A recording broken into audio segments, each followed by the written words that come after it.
This is Excel Lesson 6. We're manually formatting cell contents, and I'm in the step-by-step about to show you how to wrap text and then borders. I'm using the 06 Contoso Revenue Solution file from the previous activity, and I'm on sheet 1. Notice that there are a couple of cells in column A that are not displaying the full length of text. I'm going to click the first one, cell A4. I'm going to hold down the Control key to select another cell, A7. In the Home tab in the Alignment group, I'm going to click the Wrap Text button. The text in both cells wraps to a second line without affecting the column width. Notice the Wrap Text button has a darker background when the cells where text is wrapped are selected. I'll click Save, and then let's look at merging cells. I'm going to select cell A1 through D1 on sheet 1 of my Contoso Revenue Solution file still. In the Alignment group, I'm going to click on the main part of the Merge and Center tab. Notice that it appears that I have one large cell, so those 4 cells merged together, and that the text was centered across that merging of cells. I'm going to select A2 through D2. This time I'm going to hit the drop arrow on Merge and Center and click Merge and Center.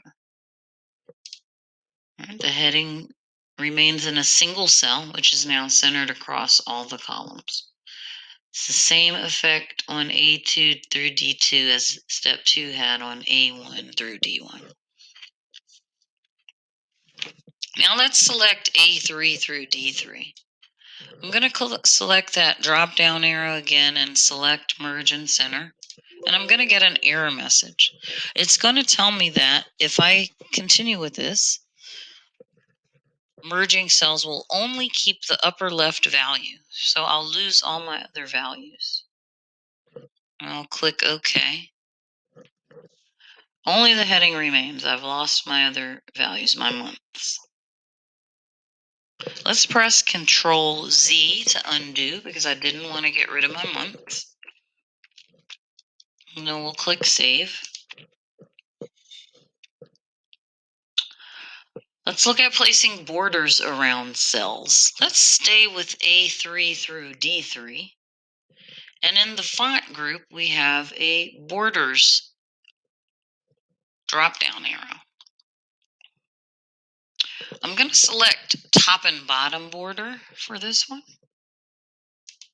And notice that this row now has a top and bottom border. All right, I'm going to go ahead and select again because I barely see those borders. And I think what I want to do is go here to more borders.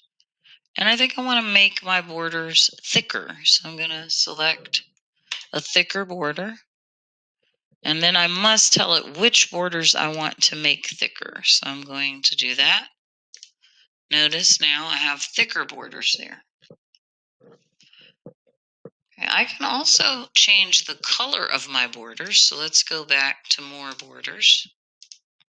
Notice I'm in the Format Cells dialog box again on the Border tab. A lot of different ways to get to that.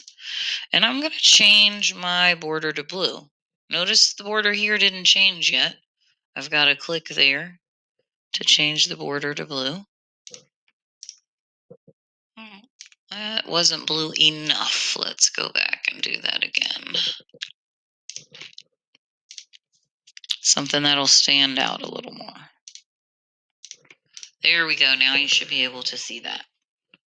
All right, let's close this up and move on to the next step by step.